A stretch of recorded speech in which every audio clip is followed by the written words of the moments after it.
how I decided. How long did you know that you wanted to make a pizza shop and run a pizza shop in the city? I want to say it was probably about 2 years.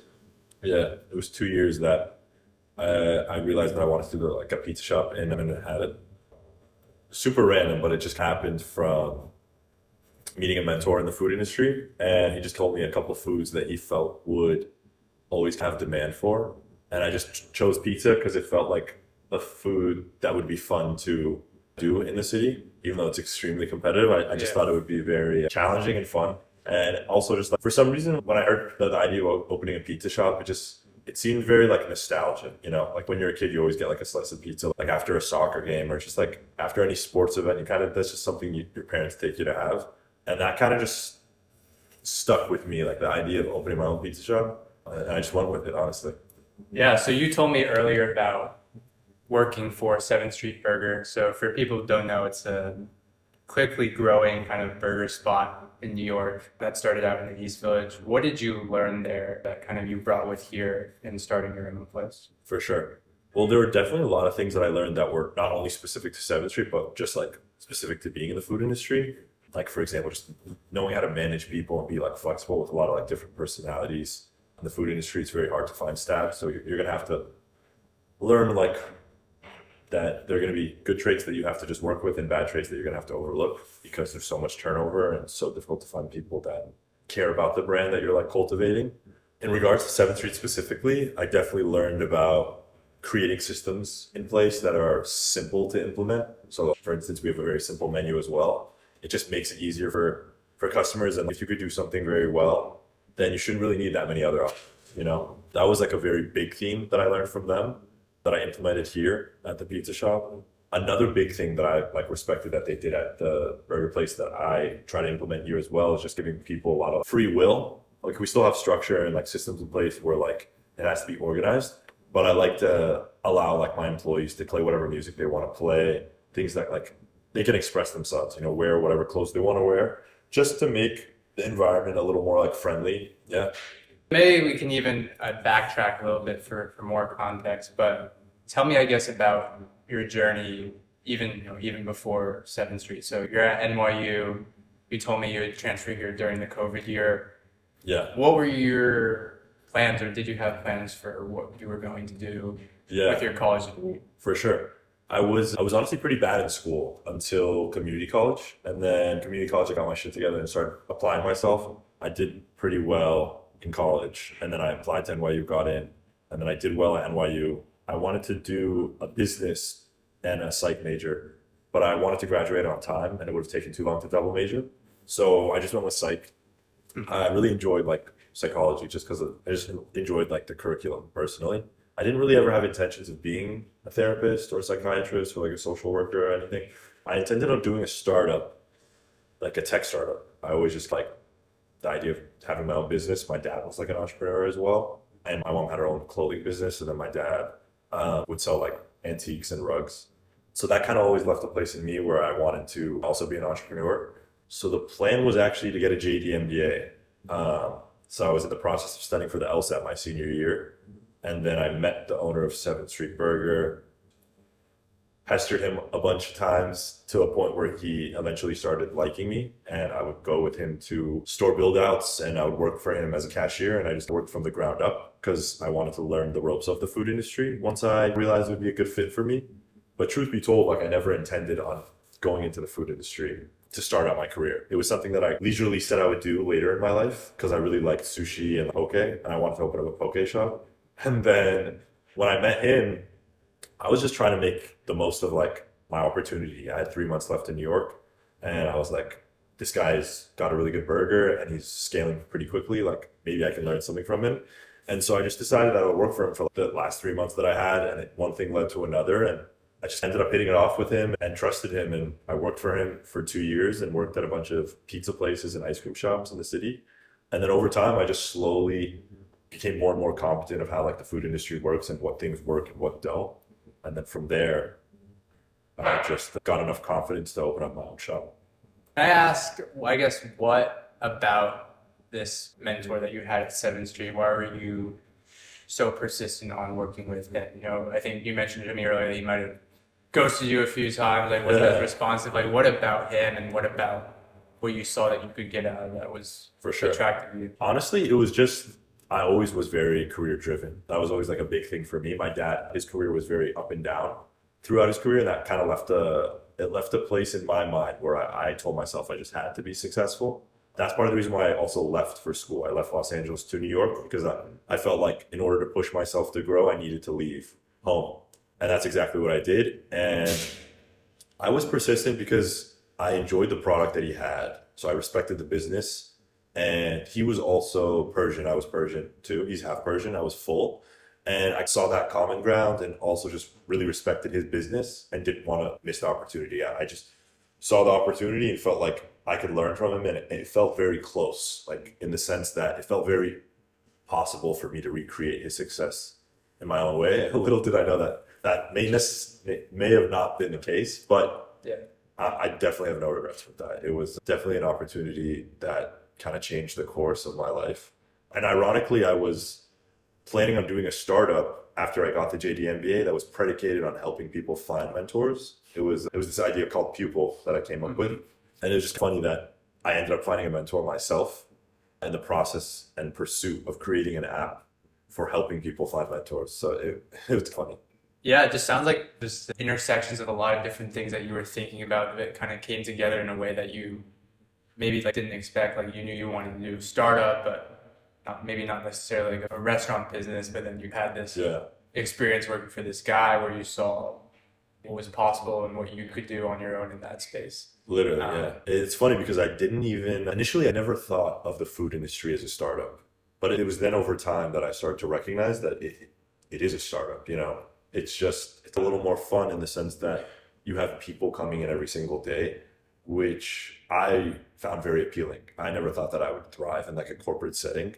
I really wanted to have chance encounters every single day. You know, I think chance encounters keep people going just because it keeps life a little more exciting. You know, when you're working in a corporate setting, it can get very monotonous, just like working with the same people in a very enclosed setting. And that was something that when I was thinking about my career, I didn't want to lose that spontaneousness of life, you know, because as every senior experiences in college, like they get scared by the idea of leaving college. Like they're starting their life and it's a little anxiety inducing. And something for me was like, how do I recreate the excitement of meeting new people that are like-minded with my career? And being an entrepreneur just was a no-brainer in that sense. Every single day you're serving new people and you're attracting people based off the brand that you create. And I really like that idea, but also helped me create more relationships. Got it. So tell me more about, I guess, this sort of ideation phase when you were deciding that you wanted to start your own thing. Did you kind of run it by your mentor? Like, what were you thinking? I guess, do you also remember the point when you kind of felt like mentally ready to go after something like this? I briefly ran it by I definitely ran it by my mentor like a few times. But outside of that, to be honest, I didn't run it by anyone else. It was just a pretty blind leap of faith. I trusted myself and my work ethic and him. Even though I'd only known him for like a year or two, I just went full force with it just because I just thought I had the right principles in place to go after whatever I was trying to achieve. And then I just worked really hard and tried my best to become as informed as possible on something that was totally new to me. So that's why I just worked literally. There was a period of time where I was working at 7th Street part-time and I was working at like a new ice cream shop or pizza shop every 2 weeks just because I knew time was of the essence and there was no reason why I wouldn't be able to get these jobs. You just like went to them and said, "Hey, can I?" I would apply online or I would go in person. And whatever happened. I wanted to make the most of my time because I was supposed to go back home to LA. So I just wanted to capitalize and learn as much as possible in the fastest way. For me personally, like I've always kind of wanted to become financially free as soon as possible. Mm-hmm. And I knew that I would have to sacrifice like going out with friends. I have to sacrifice now in order for me to be free later. So I never went out. I didn't really go out with friends. I just would always work. And then if I wasn't working at a shop, I would just be creating systems in place of my notes, like on documents, just writing things that I want to do for whatever concept that I wanted to open, and just doing research, whether that would be reading books, like testing new flours or learning how fermentation worked in my studio apartment. I was just kind of trying to make the most of my time because I wanted to be financially free and also be back with my family in LA.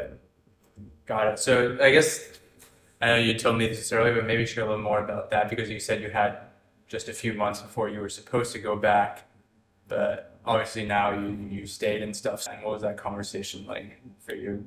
Yeah, so it was, I feel like when you're an entrepreneur, you kind of have to like willing to take a risk, you know. My dad told me that I had to come back home because he couldn't support me any longer, and I said okay. And then I told him that I would just support myself. I was pretty set on it, you know. I saw how things were going at 7th Street Burger and other institutions like Laboratory de Gelato, and I saw how well the owners were doing, and it seemed pretty fun and exciting to me, and I kind of went with it. I told him I'll figure out a way to support myself, and I did. I just worked 2 or 3 jobs. There were periods of time where I was working like 8 a.m. to 5 p.m. at an ice cream shop, and then from 6 p.m. to 3:30 a.m. I would work at the burger place, and then in the morning I would work at 8 a.m. again. Yeah. And it was hard, and it was stress. It wasn't too stressful. It was just hard on the body, but I was just super motivated. I kind of went in with the mentality that everywhere that I worked at was not for the paycheck, it was for the knowledge. So that kind of kept me going constantly.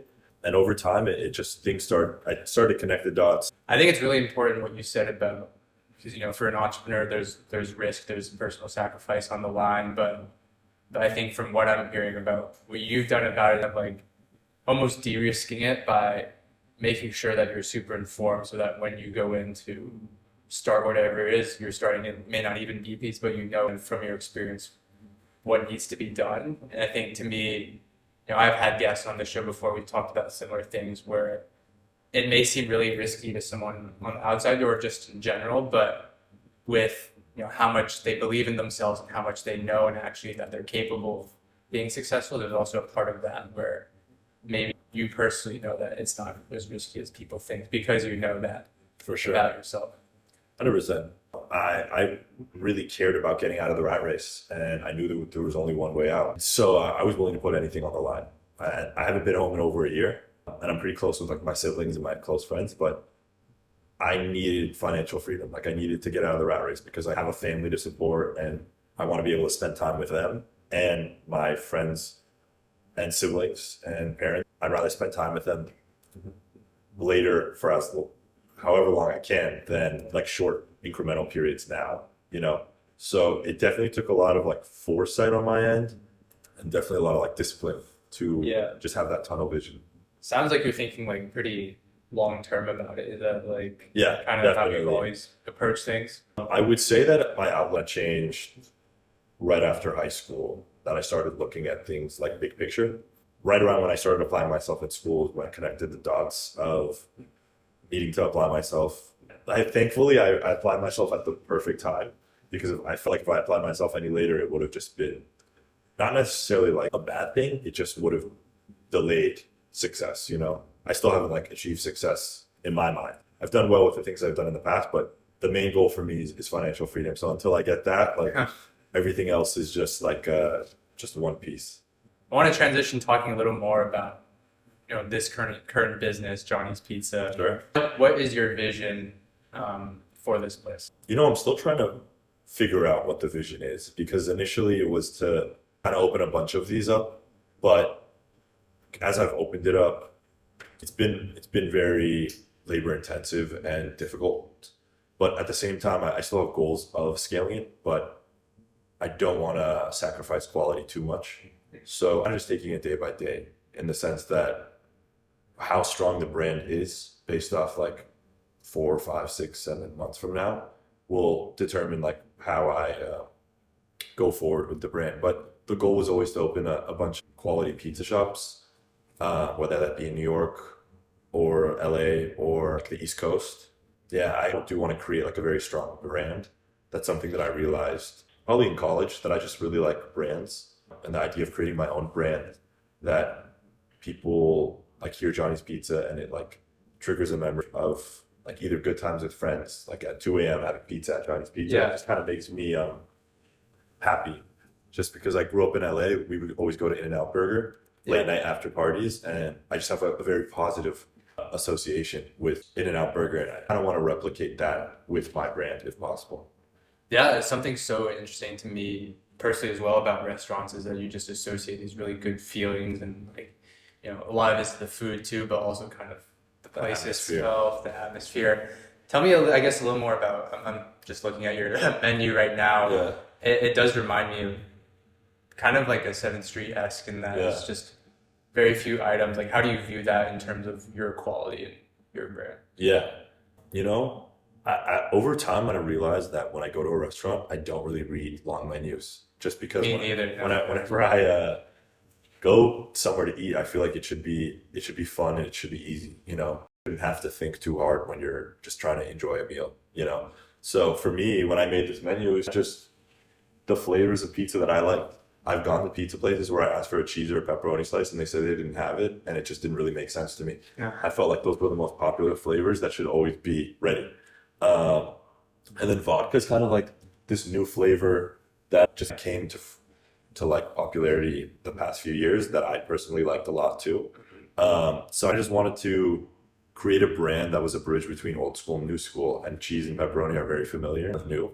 So even the menu in relation to the construction and like aesthetic of the store, it was to design a store that felt familiar and food that was familiar, but also had a nice like twist on it. So we have very limited options, and vodka is kind of a newer flavor. Old school pizza places, they probably had a lot of flavors. So the new aspect is that it's very limited. And like in regards to construction, like neon channel lettering is like a very iconic aspect of like restaurants in the city, like Katz Deli, Russ and Daughters, like they have neon signs, and it just felt like the right thing to do for like the brand to be a combination of nostalgia while also being something refreshing, Yeah, and something that stands out at night when like, a bunch of people here in the Lower East Side are walking about and stuff.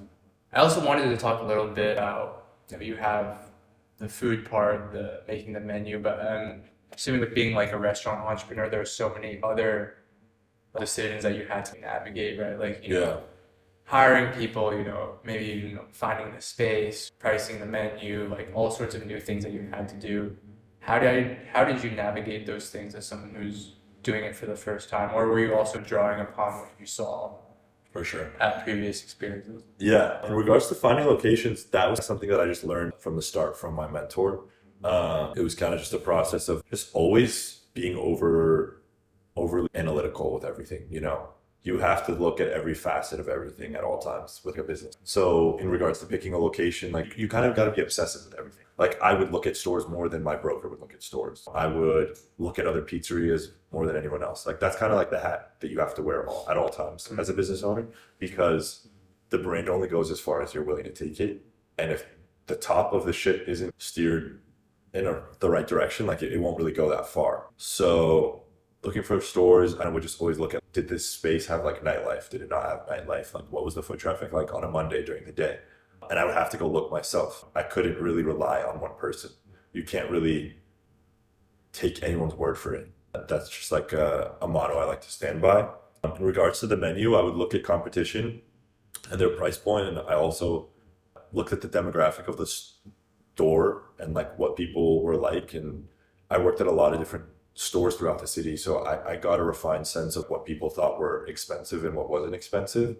But at the same time, I wanted to give a quality product. So I tried my best to put a price point that was reasonable, but also still practical considering the ingredients that we were using. And then, so you said the menu, and then you said the location. Well, there was one other thing. Hiring people, yeah. Hiring is by far one of the hardest things I've had to deal with. No matter how much I worked at any other place as a manager or whatever position it was, it couldn't really get me ready for hiring, because especially in pizza, the culture for pizza makers is a lot more corrupt and toxic, just because pizza is a very hard skill to train people with. So there are a lot of pizza makers out there that are pretty dysfunctional. They make a lot of money because it's such a hard skill to train. So a lot of them come in with very big egos. So it's hard to manage those personalities. Being 24 years old, it is extremely tricky to manage older people, especially people with bigger egos that feel like they have a very sought after skill. It's extremely difficult for me. And the first few months, and it's still challenging now, but it's a lot easier, thankfully. Only because I faced a lot of things that stressed me out and insecurities that I had about staffing. I had to just face head first, you know. I wasn't the best pizza maker when I first opened the shop, and it was extremely stressful. And there were pizza makers taking advantage of that. There were dysfunctional personalities, and it was hard to navigate. I think that's where the psych degree kind of came to play. That's where it finally Yeah. loops back in. But it definitely took a lot of patience and retrospection to constantly just evaluate what was the right decision for staff. And over time, I started to recognize that if it wasn't someone that I felt had enough like emotional intelligence or willingness to learn or to adapt, then they wouldn't really be a good fit. Those are pretty important themes for me. And then also someone that just cares, you know, there are certain things that you can't really teach someone. Over time, I've been able to create a staff that I'm pretty proud of. It should be people that I'm happy to go to work with, because at any stages, I just hired based off people that I felt like had the skill that I needed them to have. But over time, I realized that personality was like the most important thing, I needed to learn how to do every aspect of the business in order to train people with the right personality. So that's what I started to shift to do. And it's paid a lot of dividends, just investing in people that check enough of the boxes that needed to be checked to create like a healthy work environment. It's definitely a lot of judgment calls, and there's a lot of decision fatigue. That's probably, I think, one of the most unsaid things about being a business owner, is that there's a lot of stress, but there's also a lot of decision fatigue, and that takes a toll on you every single day. You have to make a lot of important decisions, and you start to wonder if it's the right decision. Yeah. And sometimes it might not be, but you kind of just have to go with it and then constantly adapt. Every single day, it'll change. That's personally how I approach my life too.